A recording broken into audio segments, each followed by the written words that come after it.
ओम शांति। आज सुनते हैं प्यारे बाबा की 20 अगस्त की मुरली से दिल में छपने वाली गहराई की बातें। आज की मुरली में बाबा ने हम बच्चों को बताया कि बच्चे, तुम ये आज तो सारी मुरली याद करना है, याद करना है। बच्चे, तुम कर्म में रहते हुए बाप को याद करो, तुम बन जाएंगे कर्म योगी।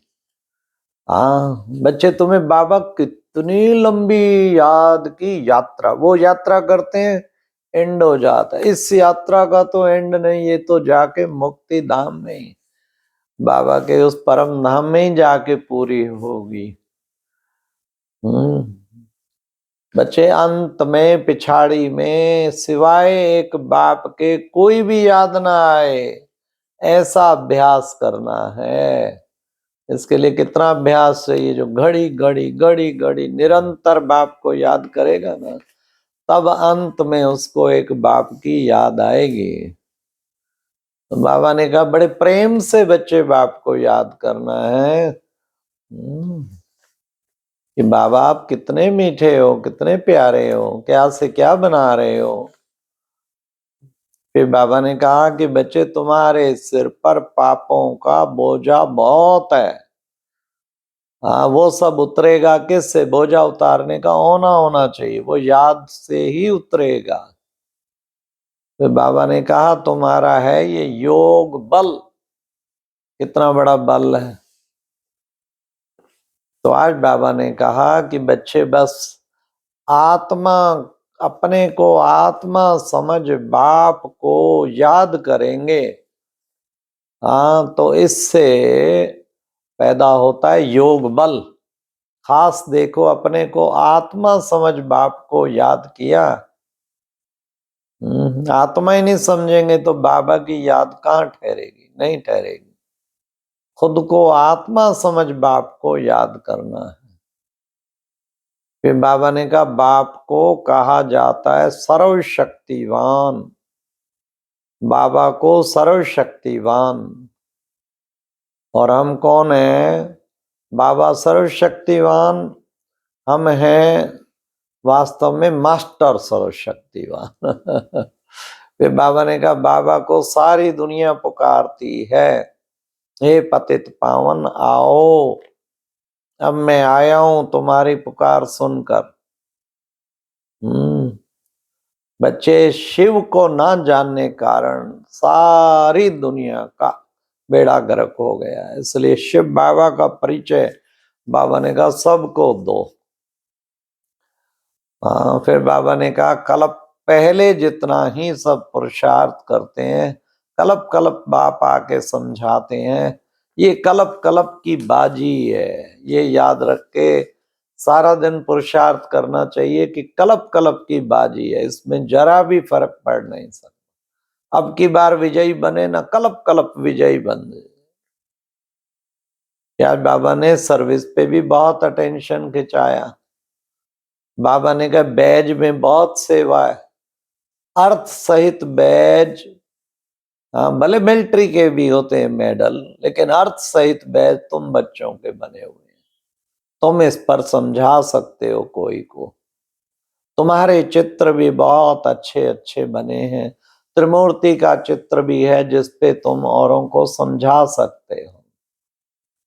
बाबा कहते हैं बच्चे म्यूजियम खोलो, तुम्हारी वृद्धि होती जाएगी, बहुत आएंगे उसे। खूबसूरत म्यूजियम बनाओ तो बहुत खुश होंगे, औरों को जाके बताएंगे कि बहुत अच्छा म्यूजियम है, देखने जाओ। तो बाबा सर्विस के तरीके बताते रहते, बच्चों को करना है। जिनको सर्विस का होना रहता है वो सर्विस करते रहते हैं, ख्यालात चलाते रहते हैं। फिर बाबा ने कहा, बच्चियां कहती हैं बाबा बचाओ, तंग करते हैं, पवित्र रहने नहीं देते हैं। बाबा कहते हैं कि बच्चे, और कहते हैं शादी करो। बाबा कहते हैं, बाबा समझ जाते हैं रेड बकरी है कोई। ये तो अपना जीवन अपने हाथ में है। इसमें बाबा क्या करे, हर एक को खुद सामना करके माया पर विजय प्राप्त करनी है। तो बाबा ने कहा कि ये माया याद में ही विघन डालती है। हाँ, तो तुम कितना बाप को याद करते हो, माया विघन डालती है, याद ठहरने नहीं देती है। लेकिन तुम बच्चों को फिर याद करना है। फिर बाबा ने कहा कि बच्चे देखो, ये है तुम्हारी सच्ची सच्ची कमाई। जितना याद करते हैं तुम्हारी कमाई जमा होती जा रही है। मल्टी मिलियनर बनना हो ना, कितना सहज तरीका है। खूब याद करो, खूब याद करो। फिर बाबा ने कहा कि बच्चे, सतो प्रधान बनना है तो उनको याद की यात्रा, जो पहले पहले सतो प्रधान थे ना, उनको याद की यात्रा अधिक करनी पड़ेगी, जास्ती याद की यात्रा करनी पड़ेगी। बाकी याद से ही तुम पवित्र बनेंगे। फिर बाबा ने कहा, तुम्हारे जैसा भाग्यशाली, महान भाग्यशाली कोई और हो नहीं सकता। तुम हो महान भाग्यशाली। बाबा आके कितना ऊंचा भाग्य बनाते हैं। ले बाबा ने कहा कि बच्चे, अपने भाग्य का भी सुमरण करते रहो। हाँ, क्योंकि तुम हो महान भाग्यशाली। तो बाबा ने कहा, भोजन करते, ज्ञान स्नान करते, हर समय तुम बाप को याद कर सकते हो। सब कुछ करते हुए बाबा को याद करते। आज तो बाबा ने कहा, भल बूढ़ा है, बुजुर्ग है, लेटे हुए भी बाप को याद कर सकते हो। लेकिन बाबा ने कहा, नींद नहीं आनी चाहिए, कईयों को फिर नींद पकड़ लेती है। इसलिए कहा जाता, अलर्ट होके बैठो, स्पेशल बैठो, ताकि याद की यात्रा अच्छी तरह कर सकेंगे। तो बाबा ने कहा कि बच्चे, बाबा कहते हैं कि बच्चे, एक बाप को और घर को याद करो, बाप को और घर को याद करो। फिर बाबा ने कहा कि देखो बच्चे, वहां तो सतयुगी दुनिया में सब कुछ नया होगा। उस नई दुनिया में चलने के लिए तुम बच्चों को अच्छी रीति पुरुषार्थ करना है। तो इसलिए वहां सब कुछ नया होगा। फिर बाबा ने कहा कि बच्चे देखो, तुम बाबा के साथ चार्ट, बाबा कहते रखो, कुछ दिन लिखते हैं फिर छोड़ देते हैं। चार्ट लिखो, कहां तक हम बाप की याद में रहते हैं। ये तो हर एक को अपना खुद पता होता है। मैं कितना, बाहर से देखने से नहीं पता लगेगा कितना याद में है या नहीं। हर एक को अपना पता होता है, मैं बाप की याद में कितना रहता हूं। तो बच्चे, चार्ट रखना है इस चीज का भी, याद की यात्रा का भी चार्ट रखना है। फिर बाबा ने कहा कि बच्चे, तुम बच्चे कितना, तुम्हारे जीवन में कितनी अच्छी है, बाबा ने कमाई करने का साधन याद की यात्रा दिया। खूब कमाई करो, खूब कमाई करो। हाँ, फिर बाबा ने कहा, शरीर, बाबा ने कहा सतो प्रधान बनने का होना बहुत रहना चाहिए।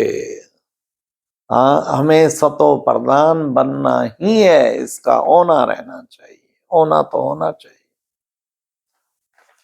फिर बाबा ने कहा, रचता और रचना के आदि मध्य अंत को जानना, इसी को ही कहा जाता है सुदर्शन चक्रधारी बनना।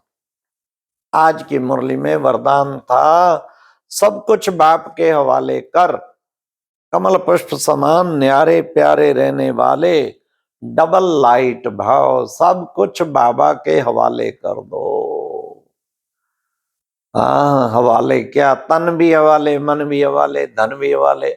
अगर हवाला कर दिया तो, हवाले कर दिया तो बिना बाबा की श्रीमत के ना तो तन को कहीं यूज करेंगे, ना मन को कहीं यूज करेंगे, ना धन को कहीं यूज करेंगे। तन मन धन का चार्ट देख के ही पता लगेगा हमने कितना भगवान को हवाले किया। हर संकल्प भी बाप की संपत्ति है, इसलिए संकल्प से भी हर वक्त बाबा को याद करो, वचन से भी बाबा को याद करो, कर्म से भी बाबा को याद, कर्मणा स्पेशल बैठ के भी करना है। तो ये थी, बाबा ने विशेष कहा सब कुछ बाबा के हवाले करोगे तो डबल लाइट, बोझ सारे जितने कार्य के बोझ हैं सब बाबा के हवाले। लास्ट स्लोगन था, बाबा ने कहा रूहानियत से रोब को समाप्त कर स्वयं को शरीर की स्मृति से गलाने वाले ही सच्चे पांडव हैं। रूहानियत से रोब को समाप्त कर दो, फिर शरीर की स्मृति को गला दो, तब सच्चे पांडव हैं। अच्छा, ओम शांति। ये थी आज की मुरली से दिल में छपने वाली गहराई की बातें। ओम शांति।